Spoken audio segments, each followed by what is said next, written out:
안녕하세요. 저는 길고 길었던 이혼 소송을 끝내고 어린아이를 홀로 키우고 있는 아빠예요. 아직 아무것도 모르는 어린아이를 위해서 아내의 실수를 눈 감아줘야 하나 몇 번을 고민을 했지만 그렇게 살기에는 저는 평생을 지옥 속에서 살아갈 것 같다는 생각에 저는 아이보다는 저를 먼저 생각을 했고 아내와 이혼을 결정을 했어요.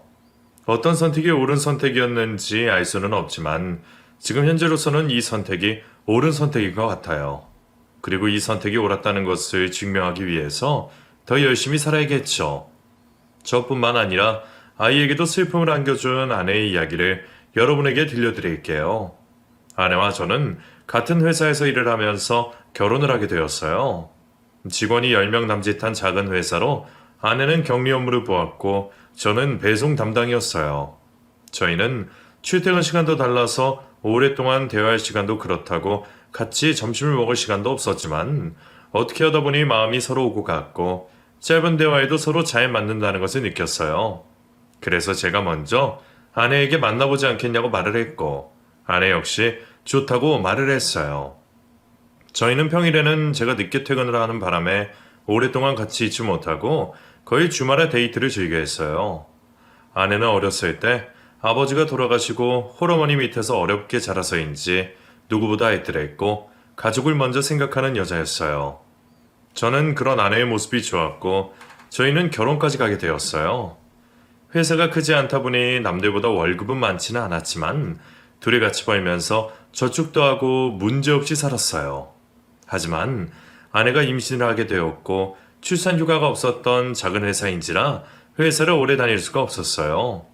아내는 최대한 만삭 때까지 다녀본다고 말을 했지만 임신 중반으로 넘어가자 임신 중독증으로 살도 너무 많이 찌고 몸이 너무 팅팅 부어 하루 종일 키보드를 치는 것도 자리에 오랫동안 앉아있는 것도 힘이 들었고 결국엔 회사를 계획했던 것보다 더 일찍 그만둘 수밖에 없었어요. 회사를 그만둔 아내는 둘이 벌 때보다 더 알뜰살뜰 살았어요. 저는 그런 아내가 고맙기도 하고 미안하기도 했어요. 그리고 몇 달 뒤 사랑스러운 아이가 태어났어요. 누가 봐도 제 아이라고 알 수 있을 만큼 저를 똑 닮은 아이가 그저 신기했어요. 저희는 아이가 태어나서 웃을 일도 많아졌지만 그 반대로 싸우는 일도 많아졌어요. 아이가 태어나니 돈 들어갈 곳이 생각보다 너무 많았어요. 둘이 같이 벌고 있었다면 크게 와닿지 않았을 텐데 혼자 벌어서 세 식구가 살아야 하니 살림이 빠듯해져 갔어요. 게다가 뭐든지 아끼고 싼 것을 찾았던 아내가 가슴이 망가진다며 모유 수유를 포기하고 분유를 먹이다 보니 그것 또한 무시할 수가 없었어요. 왜 주위에서 아이를 가지기 전에 많이 모아라고 말했는지 그제서야 알 수 있었어요. 아이가 태어나니 생활비도 생활비지만 일을 하는데 여러모로 힘이 들었어요. 하루 종일 운전을 하다 보니 정신을 차리지 않으면 바로 사고로 이어지기에 정신을 더욱 바짝 차려야 하는데 밤에 수시로 깨서 우는 아이 때문에 잠을 깊이 제대로 잘 수 없으니 일을 하는 데까지 영향을 끼쳤어요. 한 번은 고속도로를 타고 가다가 저도 모르게 잠깐 졸았는데 뒤에서 사정없이 빵빵거리는 소리에 깜짝 놀라 정신이 잃은 적도 있었어요. 정말 그때는 자칫 잘못하면 큰일이 날 뻔했어요. 지금도 그때의 일을 생각만 하면 다리가 후들후들거리고 머리카락이 쭈뼛 서는 것 같아요. 도저히 안 되겠다 싶었던 저는 아내에게 일을 하면서 졸음이 와서 안 되겠다고 각방을 쓰자고 이야기했고 아내는 투덜대면서도 그렇게 하라고 그랬어요. 아이의 울음소리가 조금씩 들리긴 했지만 바로 옆에서 밤새 뒤척이며 자는 것보다는 훨씬 깊은 잠을 잘 수가 있었어요. 이렇게 저는 저 나름대로 일을 열심히 한다고 하는데도 항상 월급은 제자리 걸음이었고 나가는 것은 반대로 점점 더 많아지다 보니 아내와 돈 문제로 다투는 날이 많아졌어요. 저는 매년 최저임금만큼만 오르는 이 회사를 계속해서 다녀야 하나 말아야 하나 이런 생각이 들기 시작했어요. 금요일 저녁 퇴근을 하고 집에 가는 길에 지금 집에 들어가 봤자 또 아내의 잔소리를 들을 것이 뻔해서 저는 집으로 바로 가지 않고 자주 가던 단골 식당에 들렀어요. 거기는 저처럼 운전을 하는 사람들이 자주 가는 식당이에요. 그래서 점심시간에는 주차장의 트럭부터 택시까지 차들로 가득 차 있었어요. 그 식당은 메뉴도 다양하고 음식도 깔끔하고 맛이 있는데 가격까지 착했어요. 제가 갈 때마다 항상 손님들로 바글바글 거렸지만 회전율이 좋아서 손님들이 많이 와도 문제는 없었어요. 그날은 퇴근을 하고 늦은 시간이라 그런지 점심시간 때보다는 손님이 적었어요. 저는 자리에 앉아서 즐겨 먹던 생선구이와 된장찌개를 주문했어요. 그리고 일을 하면서는 먹지 못하는 소주도 한 병 시켰어요. 내일은 주말이라 회사도 출근 안 하니 술을 많이 마셔도 아무 문제가 없었어요. 혼자서 홀짝홀짝 마시다 보니 어느새 손님들이 하나 둘씩 빠져나가고 저만 남게 되었어요. 테이블 정리를 하시던 사장님이 소주잔 하나 들고 제 앞으로 오셨어요. 저는 사장님의 소주잔에 소주 한 잔을 따라 주었고 같이 한 잔 마셨어요. 사장님은 웬일로 이 시간까지 여기 있냐고, 예쁜 아이를 보려면 빨리 집에 들어가야 하지 않냐고 물었고, 저는 그동안의 일을 하소연하며 이 회사를 계속 다녀야 할지 월급이 더 많은 곳으로 옮겨야 할지 고민 중이라고 말했어요. 사장님은 제 이야기를 들으시더니 자신도 젊었을 때는 그랬다며 위로해 주셨어요. 저는 사장님과 이런저런 이야기를 나누다가 사장님이 곧 가게를 정리한다는 소리를 듣게 되었어요. 연세가 많으신 사장님은 일만 열심히 하다 보니 몹쓸 병에 걸린 것도 몰랐다며 가게를 접고 요양을 하신다고 말씀하셨어요. 그래서 곧 가게를 내놓을 거라고 말씀하시면서 저에게 회사를 옮길 생각이라면 이 가게를 해보는 게 어떻겠냐며 월급쟁이들보다는 많이 번다고 말씀하셨어요. 저는 운전만 하던 사람인데 식당은 아무나 하냐며 손을 내저었어요. 사장님은 별것 없다며 직원들은 그대로 고용하면 되니 관리만 잘하면 된다고 별거 없다고 한번 생각해보라고 말씀하셨어요. 사장님과 이야기를 나누고 있는데 아내가 전화를 했어요. 언제 들어오냐는 아내의 말에 저는 곧 들어간다고 말을 하고는 계속해서 사장님과 이야기를 나누며 술을 마셨어요. 계속되는 아내의 전화에 저는 핸드폰을 꺼내보지도 않았어요. 그 모습에 사장님은 집에서 많이 기다리는 모양이니 그만 일어나자며 자신도 이제 정리를 하고 집에 가야겠다며 일어났어요. 저는 하는 수 없이 자리에서 일어났고 집으로 향했어요. 집으로 가는 길에 사장님의 말이 계속 떠올랐어요. 언제까지 이 월급을 받고 일할 수도 없는 노릇이고 원래 장사가 잘 되는 곳이라 사장 말고는 바뀌는 게 없으니 계속해서 손님들이 많을 거라는 생각이 들었어요. 그래서 식당을 한번 해볼까 하는 욕심이 생기기 시작했어요. 현관문을 열고 집에 들어서서 아내는 우는 아이를 안고 달래고 있었어요. 저에게 술 냄새가 진동을 하자 아내는 저를 쏘아보며 말했어요. 전화는 폼으로 들고 다니는 거야? 내가 전화를 몇 번 했는지 알아? 진동을 해서 못 받았어. 아까 금방 들어온다는 사람이 왜 이제야 들어오는 거야? 지금도 당신 전화 때문에 빨리 들어온 거야. 나도 사회생활 좀 하자. 갓난아이가 있는 사람이 일일이 사회생활을 하며 살아? 퇴근하고 잠깐 저녁 먹었다. 그것도 안 돼? 저녁은 무슨 술 냄새가 진동을 하는데. 저녁 먹으면서 조금 마셨는데 무슨 술 냄새가 진동을 해? 퇴근을 했으면 집에 바로 와서 도와줄 생각은 안 하고 나 혼자 하루 종일 얼마나 힘이 드는 줄 알아? 누구는 놀다 왔어? 나도 하루 종일 운전하느라 힘들어 죽겠구만. 애 보는 거보단 낫잖아. 밥 시간 따로 있고 잠오면 쉴 수 있고. 안 그래? 나는 아침에 눈 뜨면 하루 종일 애 보느라 밥도 제대로 못 먹고 제대로 씻을 수도 없어. 그뿐인 줄 알아? 밤에는 애가 수시로 깨는 바람에 잠도 깊이 못 잔다고. 하루 24시간을 뜬 눈으로 지내고 있는 기분이야. 그럼 내가 집에서 애 볼 테니까 당신이 나가서 돈 벌어. 그럼 되겠네. 뭐야? 누가 그렇게 하자고 그럼 못할 줄 알고? 그래. 그럼 그렇게 해보시든가. 저는 우는 아이를 달래며 저에게 자꾸 시비를 거는 아내를 뒤로 한 채 방으로 들어와 누웠어요. 아내는 바로 쫓아 들어와 옷도 안 갈아입고 누웠다며 또 잔소리를 하기 시작했어요. 결혼 전에는 아내가 이렇게 말이 많은 사람인 줄은 몰랐어요. 저는 아내의 잔소리가 듣기 싫어서 잠옷을 들고 욕실로 들어왔어요. 집에서 유일하게 아내에게 시달리지 않는 곳이 욕실뿐이라니 웃음밖에 나오질 않았어요. 다음날 저는 아이가 우는 소리에 잠에서 깨어났어요.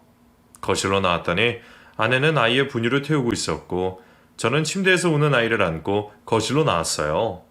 이리 달래도 보고 저리 달래도 보아도 아이는 그칠 생각을 하지 않고 계속해서 울었어요. 아내는 제 쪽을 바라보며 마음이 급한지 젖병을 저으로 흔들면서 급하게 오더니 저에게 젖병을 전해주었어요. 저는 양반 다리로 앉아 아이에게 젖병을 물렸어요. 그랬더니 아이는 언제 울었냐는 듯 잠잠해졌고 젖병을 힘차게 빨았어요. 한 통을 다 먹은 아이는 트림을 하고 다시 잠이 들었어요. 잠든 아이를 침대에 눕히고 거실로 나온 아내에게 저는 어제 사장님이 하신 말씀이 떠올라 말을 꺼냈어요. 아내 역시 식당은 아무나 하냐며 꿈도 꾸지 말라고 했어요. 월급을 더 많이 주는 곳으로 옮기는 것은 찬성이지만 식당을 하는 건 반대라며 못을 박았어요. 하지만 저는 밤새 고민 끝에 식당을 해보는 것도 나쁘지 않다고 결론을 내렸기에 반대하는 아내를 계속해서 설득을 했어요. 아내는 계속되는 저의 말에 한 가지 조건을 내밀었어요. 아무리 바빠도 자신은 식당 일을 도울 수 없다는 것이에요. 저는 그건 걱정하지 말라며 약속을 했고 저는 그 식당을 넘겨받았어요. 저는 설레는 마음으로 식당에 나가서 손님들을 맞이했고 기존대로 하는 거지만 그래도 사장이 바뀐지라 오시는 손님들에게 한 테이블당 사이다 한 병씩 서비스로 주기도 하고 밤새 아내와 같이 포장한 떡을 나가시는 손님마다 나누어 주었어요. 원래부터 장사가 잘 되던 곳이었기에 항상 손님들이 찾아왔고 회사를 다닐 때 받았던 월급보다 더 큰 돈을 주게 되었어요. 처음에 반대하던 아내도 돈을 보더니 입이 귀에 걸릴 만큼 찢어졌어요. 그리고 지금까지 사고 싶었지만 생활비 때문에 살 수 없었던 것들을 사기 시작했어요.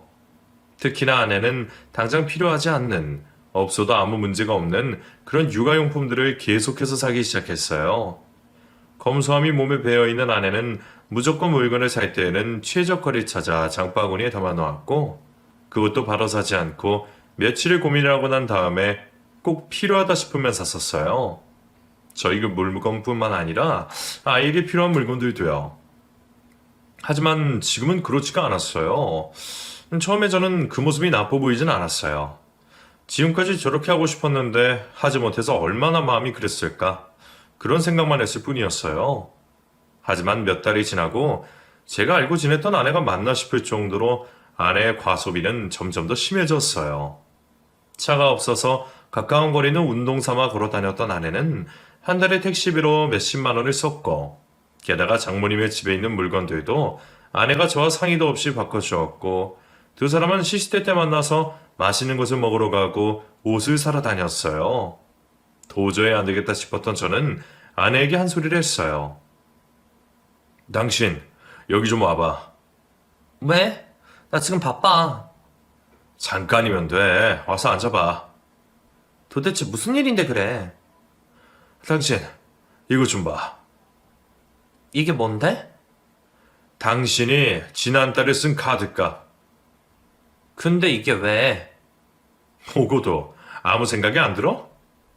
지금 카드값 많이 나왔다고 그러는 거야? 요즘 당신 보면 내가 예전에 알던 사람이 맞나 싶을 정도로 달라졌어. 당신이 마음껏 쓰라고 준 거잖아. 그랬지. 하지만 이 정도일 줄은 몰랐어. 쓰라고 줘놓고선 이렇게 잔소리할 것 같으면 도로 가져가. 내 말뜻은 그게 아니잖아. 적당히 생각하면서 사용하라고. 여기 봐봐. 택시비가 얼마나 많이 나왔는지. 택시를 내 차 타듯이 이렇게 타고 다니는 사람이 어디 있어? 그리고 장모님 댁에 가진 제품 이건 또 왜 당신이 다 결제한 건데? 우리 집에 좀 해주면 안 돼? 나 결혼하고 나서 지금껏 엄마한테 해준 것도 별로 없는데 이거 달랑 하나 해줬다고 지가 아깝다는 거야? 적당히 좀 써. 애는 점점 커가는데 아껴야 될 거 아니야. 알았어. 잔소리 좀 그만해. 아내는 제가 하는 말이 듣기 싫다며 카드 내역서를 식탁에 올려놓고는 짜증을 내더니 다시 자고 있는 아이의 곁으로 갔어요. 저는 그런 아내의 행동에 한숨밖에 나오지 않았어요. 어쩌다가 아내가 저렇게 변한 것인지 처음부터 마음대로 쓰라며 카드를 준 제 잘못인 것 같았어요. 저는 갑갑해서 밖으로 나와 찬바람을 쐬며 잠시 걸었어요. 걷다 보니 도로변에 있는 편의점까지 가게 되었어요. 저는 편의점에 들러 맥주와 과자 한 봉지를 사고는 편의점 앞에 있는 테이블에 앉았어요. 맥주 한 캔을 들이키는데 어찌나 시원하던지 갑갑하던 제 속이 시원하게 뚫리는 것 같았어요. 두 번째 캔을 따고 마시면서 주위를 둘러봤어요. 학교 공부를 마치고 깔깔거리며 삼삼오오 집에 가는 교복 입은 학생들, 팔짱을 끼고선 다정하게 웃으면서 걷는 연인들, 그리고 꼬부랑 할머니까지 저마다 저보다는 행복해 보였어요. 우울한 기분에 저는 또 맥주를 마셨어요. 앉은 자리에서 맥주 4캔을 마신 저는 터덜터덜 집으로 갔어요. 다음날 저는 식당에 갔고 그날도 잠시 쉴 틈도 없이 바삐 움직였어요. 저는 아내가 식당에 와서 도와줬으면 하는 마음이 있었지만 아내는 식당에 한 번을 들리지 않았어요. 식당을 시작할 때 아내가 처음부터 자신은 식당 일을 도와주지 않겠다고 말을 했었고 그 약속을 하고 회사를 그만두고 식당을 시작했던 터라 저 역시 아무리 바빠도 아내에게 식당에 나오라는 말은 하지도 못하겠고 저 혼자 방을 동동거리며 일을 할 수밖에 없었어요. 그때부터 저는 아내에게 섭섭한 감정이 생기기 시작했어요. 누구는 눈코 뜰 수 없이 바빠서 자리에 앉아 있을 틈도 없는데 아내는 늘 밖으로 다니며 하루가 멀다 하고 돈을 쓰니 저는 돈 버는 기계처럼 느껴졌어요. 다 같이 잘 살아보겠다고 하는 일인데 저만 고생하는 것처럼 느껴지기 시작했어요. 그러던 중 평생 지금처럼 잘 될 것 같았던 식당이 점점 손님들이 줄기 시작했고 매출에까지 영향을 끼치게 되었어요. 하는 수 없이 인건비라도 줄여보고자 홀 서빙을 하던 직원을 없애고 제가 홀을 전적으로 맡아서 일을 했어요. 그래도 상황은 나아지질 않고 반년이 넘어가자 월급을 받을 때보다 더 남는 것이 없게 되었어요. 그 생활이 지속이 되자 그동안 모으지 않고 펑펑 썼던 아내는 생활이 쪼들리기 시작했고 또다시 바가지를 긁기 시작했어요. 이번에는 아내뿐만 아니라 장모님까지 저를 볼 때마다 혀를 차기 시작했어요. 돈을 많이 벌 때에는 우리 사위 하시더니 지금은 눈의 가시처럼 저를 못마땅해 하셨어요. 오늘은 좀 손님이 있었나? 그렇죠 뭐. 그러게 식당은 아무나 하나? 그냥 회사 다니고 있었으면 따박따박 월급 나오니 걱정 안 해도 되고 이거 뭐 매달 돈 걱정에 신경이 쓰여서 사람이 살겠나? 항상 잘 벌 수만 있나요? 월급 받을 때보다 더 못 버니 내가 하는 말이 아닌가? 이번 달에도 또 생활비 부족하다고 돈 달라고 전화 왔던데. 집사람이요? 그래. 이게 대체 몇 번째인가? 차라리 식당 접고 노가다라도 뛰는 게 더 나을 것 같은데. 죄송해요. 저 자식도 건설 못할 것 같으면 이혼해. 남의 집 귀한 딸 데려다가 고생만 시키지 말고. 장모님, 말씀이 지나치세요? 내가 틀린 말 했나? 새 식구 먹고 살 형편도 안 돼서 저같이 도움 받아서 쓰는 주제에. 죽든 살든 저희가 알아서 할 테니 집사람이 연락이 와도 돈 내주지 마세요. 고래 자존심은 있다 이건가? 나도 이제 이번이 마지막이야. 내가 진짜 능력 없는 사이 들여서 두 집 살림하려니 허리가 아주 휜다 휘어. 나까지 고생시키지 말고 당장 헤어지게. 나 혼자서도 내 딸이랑 손주 하나쯤은 거뜬하게 건사할 수 있으니. 장모님은 시도 때도 없이 오셔서는 제 속을 박박 긁고 가셨어요. 아내는 생활비가 부족할 때마다 장모님에게 도움을 요청했고 장모님은 그걸 빌미로 저에게 오셔서는 저에게 이혼 타령을 하면서 제 속을 박박 긁어댔어요. 제 자존심은 망신창이가 되어 걸레처럼 너덜너덜해졌어요. 그렇다고 저는 제 마음대로 할 수도 없었어요. 지금은 장모님의 도움 없이는 생활조차 할 수 없는 상황이었거든요. 저는 이대로는 도저히 안 되겠다 싶어 새로운 메뉴를 개발하기 위해 노력을 했어요.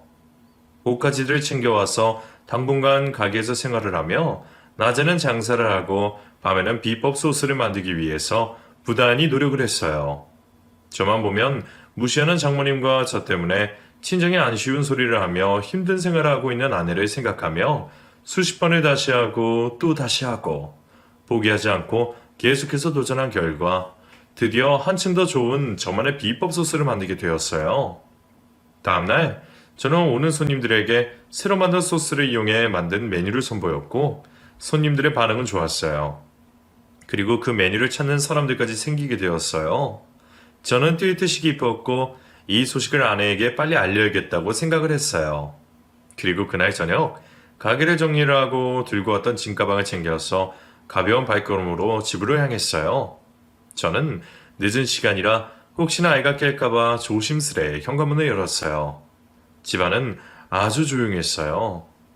저는 가방을 조심스레 바닥에 두고 신발을 벗었어요. 그리고 제가 자고 있던 방에 가서 잠옷을 들고 나와 아이가 깰까봐 조심스레 샤워를 하고 안방문을 열었어요. 침대 한가운데 아이가 새근새근 잠들어 있었고 아내는 보이지 않았어요. 저는 거실로 나와 집안을 다 둘러보았지만 아내를 찾을 수가 없었어요. 저는 들고 있던 수건을 바닥에 떨어뜨렸어요.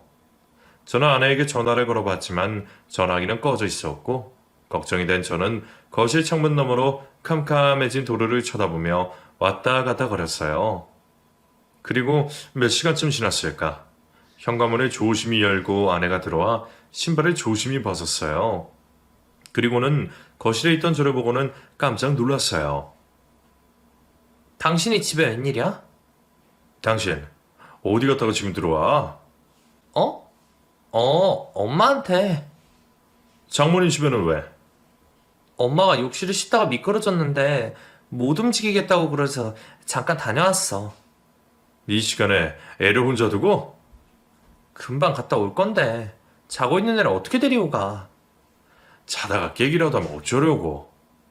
아니야, 한 번도 그런 적은 없었어. 또 이런 일이 있었단 소리야? 어? 아니, 나랑 같이 잘 때에도 한 번에 중간에 깬 적이 없었다고. 이제 돌이 다 되어가니 저녁에 잠들면 아침까지 한 번도 안 깨고 계속해서 잘자. 이런 일이 있으면 나한테 연락이라도 하지. 그럼 내가 왔었을 거 아니야. 당신 요즘 집에도 못 들어오고 바쁜데 전화를 할 수 있어야지. 그나저나 당신은 어쩐 일이야? 메뉴 개발한다고 바쁘다고 하지 않았어? 성공한 것 같아. 다행히 손님들 입맛에도 맞고. 다행이다. 잘 됐네. 피곤하겠다. 어서 자자. 아내는 말을 얼버무리며 저를 데리고 방으로 들어갔어요. 오랜만에 같이 있으니 좋다며 생글생글 웃으며 말하면서도 저를 쳐다보는 아내가 저의 눈을 똑바로 쳐다보지 못한다는 것을 느낄 수 있었어요. 다음날 아침 식당에 출근한 저는 입소문을 듣고 온 손님들을 챙기느라 정신이 없었어요. 손님들이 다 빠져나간 저녁이 되자 장모님이 가게에 들렀어요. 분명 어제 저녁에 아내가 장모님이 욕실에서 미끄러져서 움직이지 못해서 처갓집에 급히 다녀왔다고 그랬는데 멀쩡하게 움직이는 것을 보고 저는 깜짝 놀랐어요. 저는 장모님에게 몸은 좀 어떠시냐며 많이 다치신 거 아니냐며 이제 움직일 수 있냐고 물었어요. 저의 말에 어리둥절하시던 장모님은 자다가 봉창 두드리냐며 남의 멀쩡한 몸에다 신경 쓸 시간에 아내와 이혼을 하는 건 어떠냐고 막말을 하시더니 가버리셨어요. 저는 어젯밤 아내가 저에게 거짓말을 했다는 것을 알게 되었고 저를 바라보던 아내의 흔들리는 눈빛이 자꾸 생각이 났어요. 아내가 저에게 무언가를 숨기고 있다는 것을 느낀 저는 아내에게 전화를 걸었어요. 아내는 아이와 함께 문화센터에 수업을 받으러 갔다가 아이 친구 엄마들과 키즈 카페에 있다고 말했어요. 저는 아내의 통화를 끝나고 불이 났게 집으로 달려갔고 거실에 설치해 놓은 CCTV를 확인했어요. 그것은 제가 집에 며칠 동안 못 들어왔을 때 혹시나 제가 없을 때 무슨 일이 생길까봐 노파심에 설치해 놓은 것이었어요. 설치를 해놓고 아내에게 말한다는 것을 깜빡했고 온통 머리에는 소스 만드는 것으로 가득 차 있었기에 그것을 설치해 놓았다는 것조차도 깜빡하고 있었어요. 그 순간 그것이 기억이 났고 저는 아내가 없는 틈을 타 확인을 하고는 깜짝 놀랐어요. 아내는 제가 없는 동안 하루도 빠짐없이 밤에 아이를 재우고 같은 시간에 나가서는 같은 시간에 들어왔어요. 제가 집에 갔던 날 그때와 같은 시간이었어요. 저는 홀로 아이를 집에 두고 나갔었던 아내에게 화가 머리끝까지 났어요. 게다가 저에게 들켜놓고선 장모님 핑계를 대며 저를 속였다는 것에 참을 수가 없었어요. 당장 집으로 들어오라며 아내에게 전화를 걸었다가 다시 전화를 끊었어요.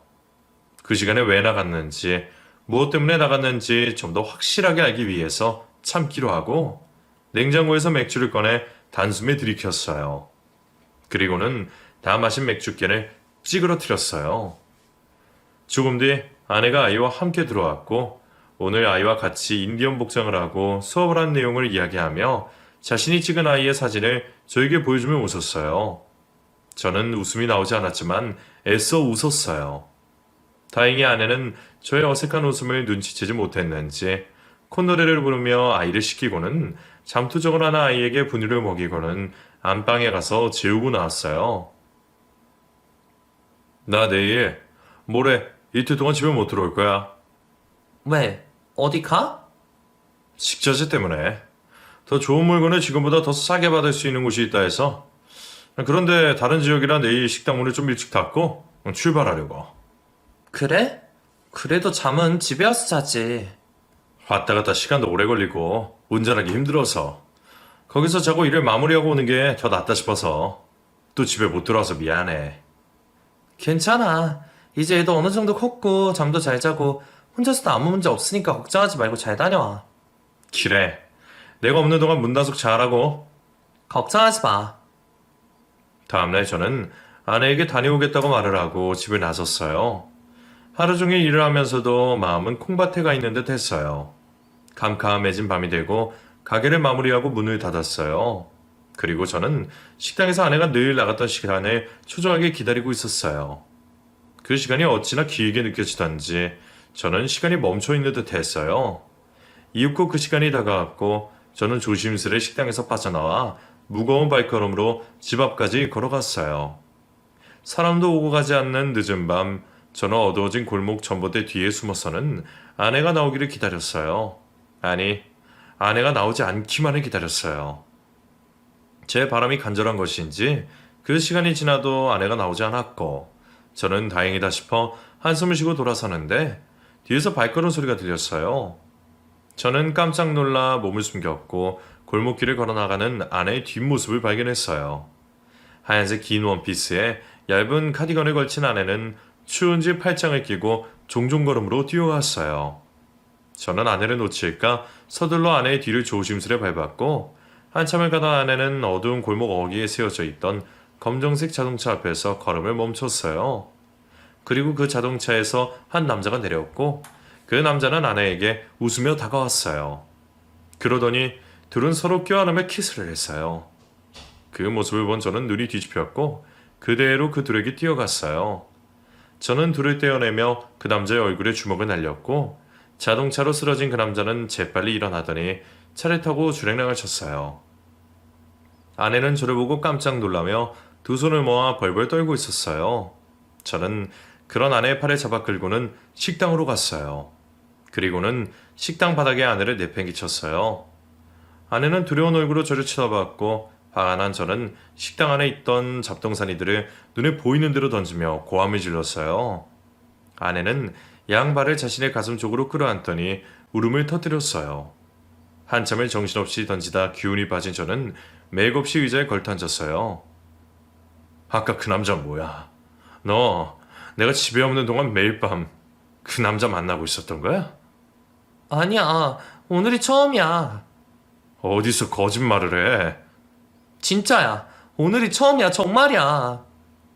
내가 매일 밤 나가는 걸 봤는데도 그런 소리를 하는 거야? 당신이 그걸 어떻게 봤다는 소리야? 그동안 나 미행이라도 했단 소리야? 아니, 그 전에 봤었으면 내가 널 가만히 뒀겠니? 그럼 어떡해? 내가 혹시나 걱정돼서 CCTV 설치해놨었는데 거기에 다 있더라. 당신이 매일 같은 시간에 하루도 빠짐없이 나갔다가 몇 시간 뒤에 들어오는 거. 그래도 발뺌할 거야? 그걸 왜 내 동의도 없이 설치해? 당신 의처증이야? 내가 없는 동안 무슨 일이 생길까봐 걱정이 돼서 설치한 거야. 그럼 나한테 미리 말했어야지. 왜? 말했으면. 나는 지금 내가 깜빡하고 당신한테 말 안 하기를 잘했다 싶은데 애 엄마라는 사람이 말도 잘 못하는 어린애를 집에 혼자 두고 딴 놈이랑 바람이나 피고 있고 지금 당신이 제정신이야?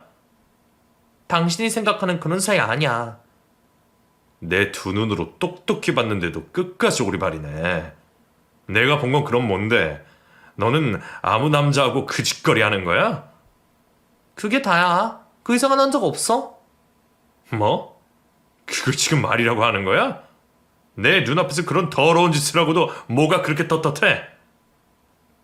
떳떳하진 않지만 당신이 생각하는 그런 더러운 짓은 안 했다고. 정말 뻔뻔하구나 너. 잔말 말고 이혼해. 나는 당신이 더럽든 안 더럽든 상관없고 모든 것에 다한 이상 당신이랑 더 이상 같이 못 사니까.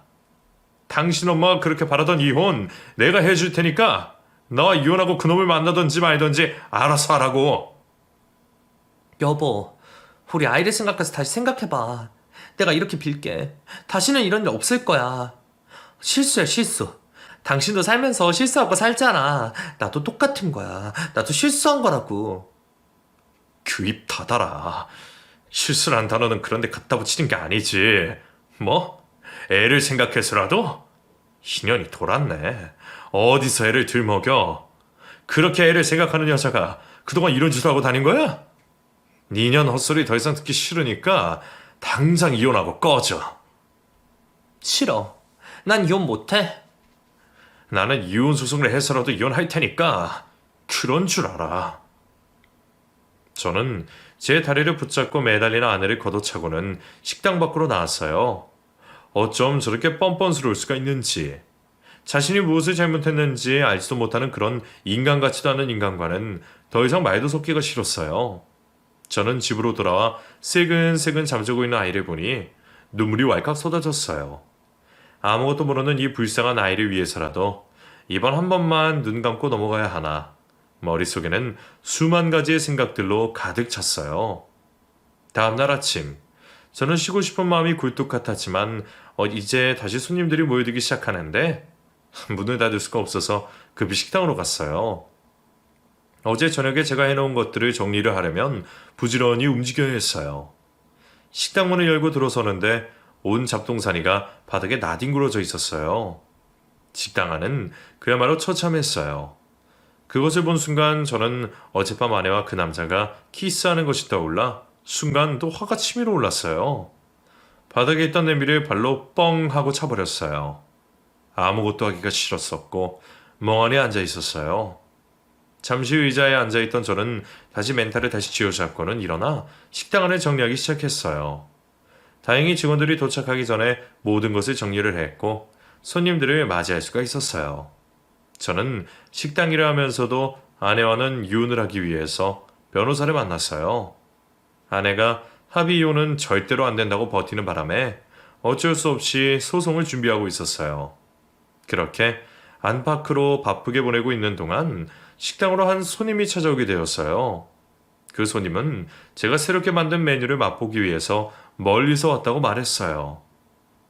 저는 그 손님에게 음식을 준비해 갖다 주었고 맛을 보던 손님은 자신의 정체를 밝히며 촬영이 가능하냐고 물었어요. 저는 깜짝 놀라며 촬영을 할 만큼 유명한 메뉴도 아니라고 말했지만 손님은 여기 오기 전에 이 지역 주민들에게 인터뷰를 요청했고 저희 식당에 이 메뉴를 추천하는 사람들이 많았기에 온 것이라며 그런 걱정은 하지 않아도 된다고 말했어요. 저는 우선 생각할 시간을 달라 했고 직원들과 상의를 했어요. 직원들은 촬영한 것이 나간다면 아마 손님들이 더 많이 찾아오게 될 것이라며 좋은 기회를 잡자고 말했어요. 고민을 하던 저는 직원들의 의견대로 촬영을 승낙했고 그렇게 TV 출연하게 되면서 저희 가게가 방송을 타게 되었어요. 이 일을 계기로 식당에는 손님들이 줄을 지어 기다릴 만큼 바글바글 몰려들었고 저희 가게는 맛집으로 대박을 쳤어요. 정신없이 바빴지만 그토록 노력하며 만든 소스의 비법으로 대박을 친 것이라 너무 뿌듯했고 힘든 줄도 몰랐어요. 매일매일을 전쟁을 치르듯이 바쁘게 보내고 있던 어느 날 하루 일과를 마무리하고 뒷정리를 하고 있는데 장모님이 식당으로 찾아왔어요. 장모님은 늘 식당에 와서는 제 자존심을 갉아먹는 막말을 하시며 아내와 이혼을 하라고 노래를 부를 때는 언제고 이제는 아주 환하게 웃으며 가게 안으로 들어오셨어요. 그리고는 아직 딸이 이혼 중인 걸 모르시는지 저에게 어이없는 말을 들어놓으셨어요. 이서방, 요즘 나한테 줄긋지? 아줌마, 지금 이혼 진행 중이야. 이서방, 자네 지금 나더러 아줌마라고 그랬나? 네. 이제 저 상관없는 사람이니 아줌마죠. 그럼 뭐라고 불러드릴까요? 자네, 돈 좀 번다고 이제 눈에 보이는 게 없는 모양인데 사람이 이런 못 쓰지. 어찌 돈 좀 만지냐고 장모더러 아줌마라니. 제 말 못 들으셨어요? 나 당신 딸과 이혼 중이라니까요? 뭐? 이혼? 네, 이혼이요. 그토록 바라셨는데 너무 늦게 해서 죄송할 따름이네요. 이게 다 대체 무슨 소린가? 갑자기 무슨 이혼이야? 자네 돈 없을 때 옆에 있었던 조광지철을 버린다는 소린가? 동네 사람들 이 썩은 인간 좀 보소. 이제 돈 좀 번다고 돈 없을 때 입에 풀칠하며 옆에 있어준 조광지철을 헌식잔처럼 내버리는 이런 파렴치한 인간 좀 보소. 음식만 좋으면 뭐해?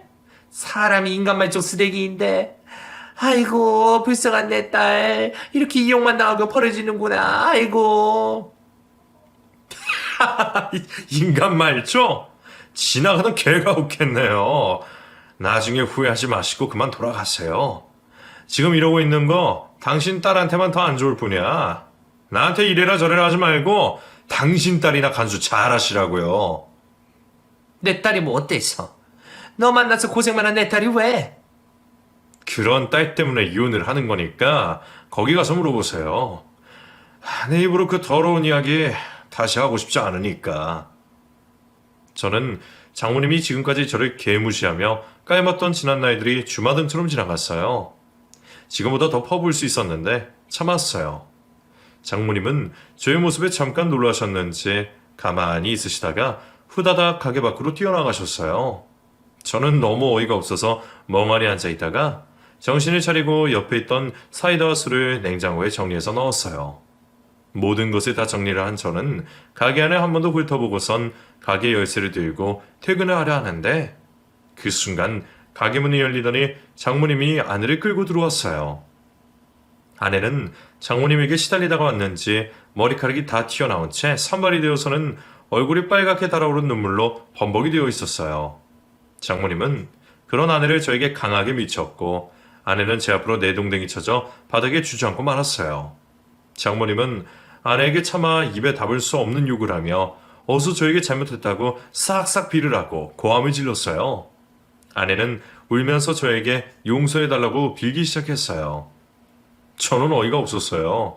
이미 다 끝난 마당에 왜 이렇게 질질 끄는 건지. 더 이상 이 일로 스트레스 받고 싶지 않을 뿐인데 자꾸만 제 성질을 돋구게 하고 있으니 한숨밖에 나오질 않았어요. 제가 아무런 반응이 없자 장모님은 더 세게 아내의 몸을 잡고 이리저리 흔들어대며 왜 그런 짓을 했냐고 다그치며 같이 용서를 구했지만 저는 이미 마음의 결정을 한 상태라 두 사람에게 제 마음을 정확하게 전달하고는 식당 밖으로 밀쳐냈어요. 그 이후로도 두 사람은 계속해서 저를 찾아와 괴롭혔고 저는 경찰에 신고도 하고 여러 방법을 이용해 저에게 접근을 하지 못하도록 했어요. 결국 이혼 소송을 통해서 저는 아내와 이혼을 했고 아이를 혼자 키우며 바쁜 나날을 보내고 있어요. 아이가 아직 어리기 때문에 한 달에 한 번씩 엄마를 만나러 갔다 오는 날이면 엄마와 같이 살자며 울며 때를 쓰지만 아이가 어느 정도 크고 나면 이럴 수밖에 없는 제 마음을 이해할 날이 오지 않을까 싶어요. 지금은 제가 선택한 것에 후회하지 않게 열심히 살며 아이가 건강하게 잘 자랄 수 있도록 바랄 뿐이에요.